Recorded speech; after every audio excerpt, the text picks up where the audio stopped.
बच्चों, नमो नमः। आज मैं आपके लिए वीडियो लाई हूँ संस्कृत वर्णमाला का। जो बच्चे कक्षा छठी से प्रारंभ करने जा रहे हैं उनके लिए संस्कृत बिल्कुल नया विषय है। तो नया विषय है तो उसकी प्रारंभ क्यों ना उसके प्रारंभिक स्तर से की जाए। तो इसलिए आज सबसे पहले बच्चों को मैं संस्कृत वर्णमाला क्या होती है उसके बारे में जानकारी दूंगी।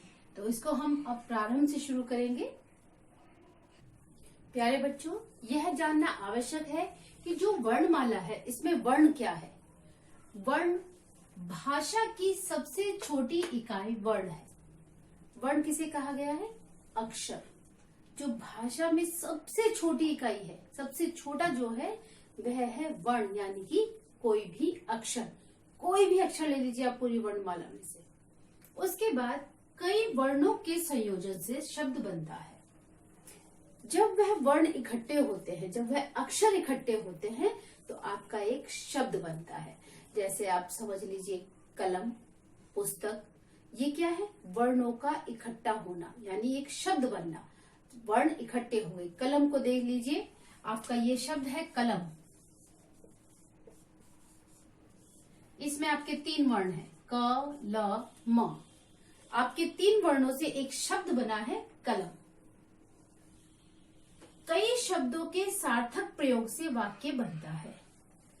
जैसे हमारे वर्णों के इकट्ठे होने पर शब्द बना है, इसी प्रकार शब्दों को इकट्ठा करने पर, लेकिन सार्थक शब्दों को सार्थक क्रम में और सार्थक अर्थ में प्रयोग करने से वाक्य बनता है। जैसे वह कलम से लिखता है।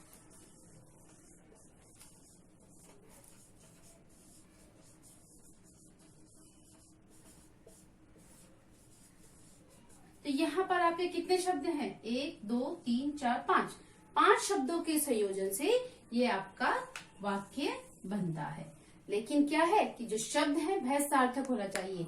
इस वाक्य से आपको पता चल रहा है कि वह कलम के द्वारा लिख रहा है, आपको अर्थ समझ में आ रहा है। वर्ण के प्रकार।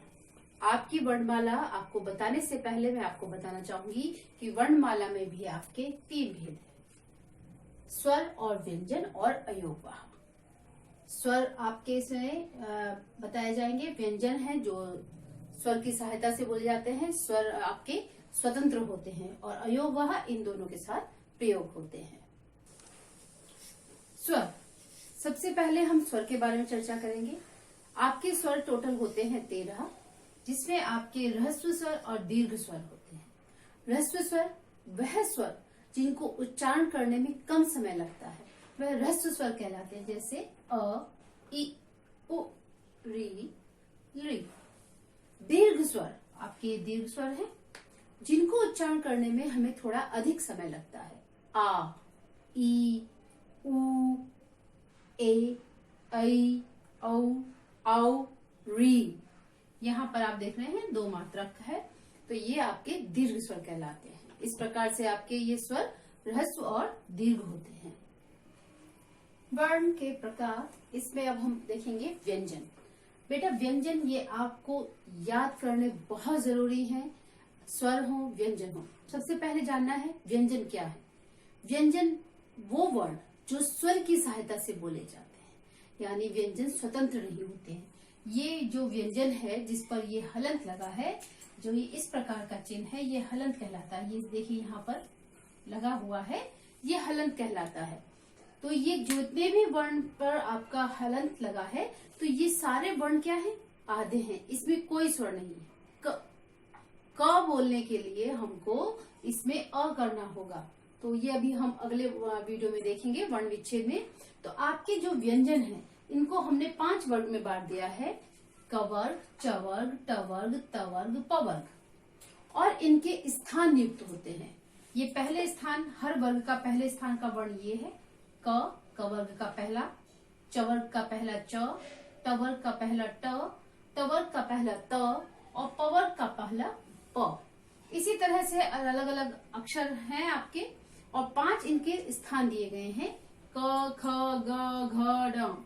यानी ये दूसरे नंबर पर ख रहेगा, छ रहेगा, ठ रहेगा, थ रहेगा, फ रहेगा। तो ये जो 5 वर्ग हैं आपके, ये वर्ग कहलाते हैं कवर्ग, चवर्ग, टवर्ग, तवर्ग, पवर्ग। तो कवर्ग में है आपके क, ख, ग, घ, ड, च, छ, ज, झ, य, ट, ठ, ड, ढ, ण, त, थ, द, ध, न, प, फ, ब, भ, म। तो बेटा आपको ये ध्यान रखने हैं, ये 5 वर्ग हैं, इनके 5 अक्षर हैं, इन अक्षरों का क्रम यही होना चाहिए, आपको ये याद रखनी चाहिए। इसके बाद आपके ये 2 हैं ऊष्म और अंतस्थ। ऊष्म वर्ण है स, स, श, ह। अंतस्थ है ऊष्म, जिसको बोलते हुए आपको थोड़ा सा ध्वनि में बल लगाना पड़ता है। श, स, स, ह। आप उच्चारण करेंगे, महसूस करेंगे कि आपको इनको बोलते हुए थोड़ा सा बल लगाना पड़ रहा है, आपके अंदर से वायु इनको धकेल रही है। और जो ये अंतस्थ है य, र, ल, व, ये आपको अंदर ही महसूस होंगे। य, र, इसमें आपको बाहर की तरफ हवा का दबाव महसूस नहीं होगा। तो इस तरह से आपके ये व्यंजन है जो स्वर की सहायता से बोले जाते हैं। प्यारे बच्चों, अब बचा है अयोगवह। अनुस्वार जो और विसर्ग जो, ये 2 हैं, अनुस्वार और विसर्ग। जो ये आप देख रहे हैं ऊपर अंक की बिंदी जो आती है, ये अनुस्वार कहलाती है, और जो ये आप 2 बिंदियों के रूप में देख रहे हैं, ये विसर्ग कहलाता है। यह शब्द के पीछे आता है और आपका जब उच्चारण करते हैं तो इसको ह की ध्वनि प्रतीत कराता है, जैसे बालकः, रामः, श्यामः।